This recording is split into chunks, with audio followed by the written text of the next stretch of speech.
अस्सलाम वालेकुम। My self Abdullah Akhtar, your biology teacher. Last lecture में हमने चैप्टर नंबर 3 बायोडाइवर्सिटी स्टार्ट किया था क्लास 9 बायोलॉजी का, जिसमें हमने उसका इंट्रोडक्शन पढ़ा कि बायोडाइवर्सिटी क्या होती है, कि बायोडाइवर्सिटी का मतलब क्या है, कि टू वर्ड्स हैं, bio mean life and diversity mean variety. यानी कि जितने भी लिविंग ऑर्गेनिज्म हैं उनमें जो वैरायटी है उसको डिस्कस करना क्या कहलाता है, उसको पढ़ना क्या कहलाता है, हमारे पास बायोडाइवर्सिटी कहलाता है। लास्ट में हमने इसकी इंट्रोडक्शन, इंपॉर्टेंस वगैरह और एम्स ऑफ क्लासिफिकेशन, कि हम क्लासिफिकेशन क्यों करें किसी ऑर्गेनिज्म की, और उसकी बेसिस ऑफ क्लासिफिकेशन या किस बेस पे क्लासिफाई करते हैं किसी ऑर्गेनिज्म को, ये पढ़ा था। नेक्स्ट जो हमारा टॉपिक है that is taxonomic hierarchy. Taxonomic hierarchy क्या है हमारे पास, इसको पढ़ने से पहले हम टैक्सा देखते हैं कि टैक्सा है क्या। टैक्सा क्या है? The group in which organisms are classified are known as a taxonomic categories और टैक्सा। यानी कि किसी भी ऑर्गेनिज्म को जिस ग्रुप में या कह लें जिस रैंक में डिवाइड करते हैं, उस ग्रुप को, उस रैंक को क्या बोलते हैं? टैक्सा बोलते हैं। ठीक हो गया? या टैक्सोनॉमिक कैटेगरीज या टैक्सा बोलते हैं। फॉर एग्जाम्पल हमने पढ़ा कि ऑर्गेनिज्म जो है वो 5 किंगडम्स या मल्टीपल किंगडम्स में डिवाइड है। ठीक है? किंगडम जो है वो हमारे पास क्या है? एक टैक्सा, एक रैंक है जिसमें हमने एक ऑर्गेनिज्म को डिवाइड कर दिया।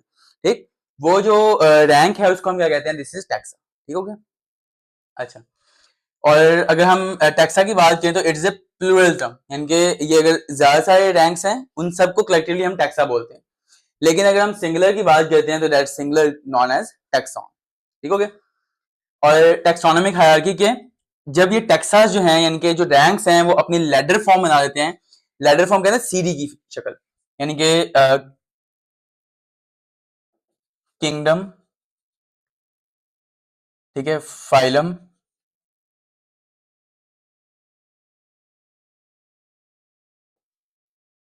इस तरह एक लैडर फॉर्म बना लेते हैं। ठीक है, ये हमारे पास क्या कहलाती है? टैक्सोनॉमिक हायरार्की कहलाती है। यानी कि जो चेन या लीनेज है पूरी टैक्सा की, वो क्या कहला रही है हमारे पास? टैक्सोनॉमिक हायरार्की कहलाती है। ओके, नेक्स्ट है जितने भी ऑर्गेनिजम्स हैं हमारी कह लें सराउंडिंग में, उनको हमने 5 किंगडम्स में क्लासिफाई किया कि all organism are divided into 5 kingdoms. तो अगर हम देखें कि हमने कहा कि जितने भी दुनिया में ऑर्गेनिज्म हैं उसको हमने कितने किंगडम में डिवाइड कर दिया? 5 किंगडम्स में। तो किंगडम क्या हुआ? इसका मतलब kingdom is the largest taxon. तो इसका मतलब कि जो 5 किंगडम्स हैं, हर ऑर्गेनिज्म को हमने इसी 5 में डिवाइड किया, तो इसका मतलब जो किंगडम है हमारे पास क्या होगा? सबसे बड़ा टैक्सा होगा। इसके अंदर फर्दर सब क्लासेस और सब ग्रुप्स होंगे। ठीक हो गया? On the basis of similarities the kingdom is further divided into smaller taxa. यानी कि किंगडम हमने बात की कि it is a larger taxon, सबसे बड़ा टैक्सा है। ठीक है, और अगर बात करें इसकी फर्दर डिवीजन की, तो हम किस तरह से करते हैं? सिमिलैरिटी की बेसिस पे इसी किंगडम को फर्दर डिवाइड करते हैं इनटू सब ग्रुप्स और सब क्लासेस वगैरह। ठीक हो गया? तो वो जो फर्दर डिवीजन है, ठीक है, वो किस बेसिस पे करे होते हैं हम? सिमिलैरिटी की बेसिस पे। और वो सारे क्या है हमारे पास? Smaller Texas. कौन कौन से टैक्सास हैं वो देखते हैं। तो लार्जेस्ट टैक्सा हमारे पास जो है वो है किंगडम। किंगडम को हमने फर्दर डिवाइड किया है सब ग्रुप्स और क्लासेस में, क्या करने के लिए? ऑर्गेनिज्म को स्पेसिफाई करने के लिए स्पीशी के रैंक तक। स्पीशी क्या है हमारे पास? सबसे बेसिक यूनिट होता है क्लासिफिकेशन का, जो डिटरमिन कर रहा होता है कि एक ऑर्गेनिज्म जो है वो किस कह लें स्पेसिफिक ग्रुप से रिलेट कर रहे हैं। ठीक हो गया? तो अगर सपोज करें हमारे पास किंगडम है एनिमेलिया। ये किंगडम एनिमेलिया में हमारे पास मल्टीपल एनिमल्स आ जाते हैं।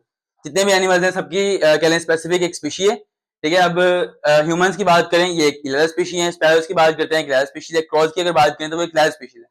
तो अब स्पैरोज को, क्रॉस को, ह्यूमंस को, ठीक है, इन सबको हमने क्लासिफाई किया है किंगडम एनिमेलिया में। लेकिन अब अगर हम इकट्ठे देखें तो इन सबकी कहीं ना कहीं अगर सिमिलैरिटीज हैं तो कहीं ना कहीं सब में डिफरेंसेस भी मौजूद हैं, और ह्यूज डिफरेंसेस हैं। तो उन डिफरेंसेस और सिमिलैरिटी की बेसिस पे मैं क्या किया? इनको फर्दर डिवाइड कर दिया है सब ग्रुप। कौन कौन से सब ग्रुप्स हैं वो देखते हैं। लार्जेस्ट टैक्सा आ गया हमारे पास किंगडम, जो कि क्या है? ग्रुप है रिलेटेड फाइलम्स का। फाइलम क्या है हमारे पास? किंगडम के बाद जो रैंक आता है वो फाइलम आता है। ठीक है, कि जितने भी हमारे पास क्लासेस हैं एक ऑर्गेनिज्म की या कह लें किसी भी स्पीशी की, उन सबको कलेक्टिवली हम एक ग्रुप बनाते हैं उसका, वो क्या कहलाता है हमारे पास? फाइलम। नेक्स्ट जो टैक्स है हमारे पास क्लास है। Next order, family, genus and species. ये हमारे पास क्या है? सीरीज है टैक्सॉन की अरेंजमेंट। ठीक हो गया? तो स्पीशीज देखते हैं। स्पीशी क्या है हमारे पास? Is a group of similar organism. जितने भी ऑर्गेनिज्म सिमिलर ऑर्गेनिज्म हैं, यानी कि जिनके पास सिमिलर कैरेक्टरिस्टिक्स हैं, उन सबका ग्रुप हमारे पास क्या कहलाता है? स्पीशी कहलाता है। अगर ओवरऑल द वर्ल्ड ह्यूमंस की बात करते हैं, हर ह्यूमन की जो कैरेक्टरिस्टिक्स हैं वो एक बेसिक लेवल पे जाकर क्या है? सिमिलर है। तो बेशक जेनेटिक मेकअप या जेनेटिक लेवल पे जाकर डिफरेंशिएशन आ जाती है, लेकिन अगर एज ए इंडिविजुअल बॉडी उसकी कैरेक्टराइजेशन की जाए तो उनमें क्या हमारे पास सिमिलर ट्रेट्स आते हैं, तो उन सिमिलरिटीज की बेसिस पे उनको एक ही ग्रुप में क्या लें कंपाइल करते हैं और क्या कहलाता है वो ग्रुप क्या कहलाता है हमारे पास स्पीशीज कहलाता है। और रिलेटेड स्पीशीज आपस में मिल जाएं और ग्रुप बना लें तो वो क्या कहलाती हैं जीनस कहलाती हैं, ठीक। और रिलेटेड जीनस आपस में मिलने के बाद जो ग्रुप बनाते हैं वो फैमिलीज कहलाती हैं, और रिलेटेड फैमिलीज आपस में मिलने के बाद जो ग्रुप बनाती हैं वो ऑर्डर कहला रही होती है, ठीक है। इसी तरह रिलेटेड ऑर्डर आपस में मिलकर क्लास और रिलेटेड क्लासेस मिलकर आपस में फाइलम बना रही होती हैं, और रिलेटेड फाइलम आपस में मिलते हैं तो एक लार्जेस्ट टैक्सोन जिसको हम किंगडम बोलते हैं वो बन रहा होता है, ठीक है। नेक्स्ट हमारे पास है classification of human and P, कि ह्यूमन की क्लासिफिकेशन और पी की क्लासिफिकेशन। ह्यूमन अगर बात करें तो किंगडम एनिमेलिया का मेंबर है, पी की अगर बात करें तो प्लांट है तो किंगडम प्लांटी का मेंबर है, ठीक हो गया।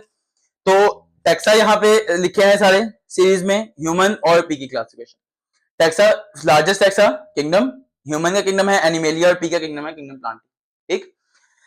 अगर ह्यूमन की बात करें इसी कह लें सीरीज के अकॉर्डिंग तो किंगडम एनिमेलिया से बिलोंग करते हैं, और किंगडम एनिमेलिया की सब डिवीजन है या फाइलम है कॉर्डेटा, ठीक है, उससे बिलोंग कर होता है, और क्लास मैमेलिया। देन अगर इसके ऑर्डर की बात करें तो प्राइमेट्स, फैमिली होमिनिड है, जीनस होमो एंड स्पीशी क्या है हमारे पास होमो सैपियंस। स्पीशीज हमने पहले भी पढ़ा है कि जब स्पीशीज पढ़ रहे होते लिख रहे होते हैं स्पीशी नेम, तो हमेशा हर स्पीशी के दो नाम होते हैं, फर्स्ट नेम जीनस नेम होता है, सेकंड नेम स्पीशीज नेम या स्पेसिफिक एपिथेट होता है, ठीक है। जो जीनस नेम होता है उसका फर्स्ट लेटर कैपिटल और स्पीशी नेम जो है उसका हमेशा फर्स्ट लेटर स्मॉल होता है, ठीक है, यानी कि एच बड़ा है और एस क्या होगा स्मॉल होगा, ठीक। तो ये हमें क्या करता है डिफरेंशिएशन कर रहा होता है कि दोनों में उनकी राइटिंग पैटर्न को। अब फर्स्ट डिटरमिन करा है जीनस को कि इस ऑर्गेनिज्म का जीनस क्या है, और सेकंड डिटरमिन करा होता है कि इस ऑर्गेनिज्म की स्पीशी क्या है, ठीक है। और इसको हम इटैलिक फॉर्म में लिखते हैं टिल्ट करके, या फिर बोल्ड करते हैं, या फिर सेपरेट सेपरेट अंडरलाइन करते हैं लाइक, ठीक हो गया। नेक्स्ट अगर पी की बात करें तो पी का जो किंगडम है किंगडम प्लांटी है, प्लांट की फैमिली से बिलोंग कर किंगडम से बिलोंग कर रहा है। अब अगर किंगडम की सब डिविजन की बात करें तो फाइलम मैग्नोलियोफाइटा एंड क्लास हमारे पास मैग्नोलियोप्सिडा, ऑर्डर जो है फेबल्स एंड फैमिली जो है फेबेसी, जीनस पाइजम एंड स्पीशीज जो है वो पाइजम सैटिवम, ठीक। यहाँ पे भी वही चीज कि पी जो है यानी कि पाइजम शो कर रहा है जीनस को एंड सैटिवम शो कर रहा है स्पेसिफिक एपिथेट एंड स्पीशी को, ठीक हो गया। तो जीनस का फर्स्ट लेटर कैपिटल और स्पीशी का फर्स्ट लेटर स्मॉल लिखते हैं, ठीक, और सेपरेट सेपरेट अंडरलाइन किया है, ठीक हो गया।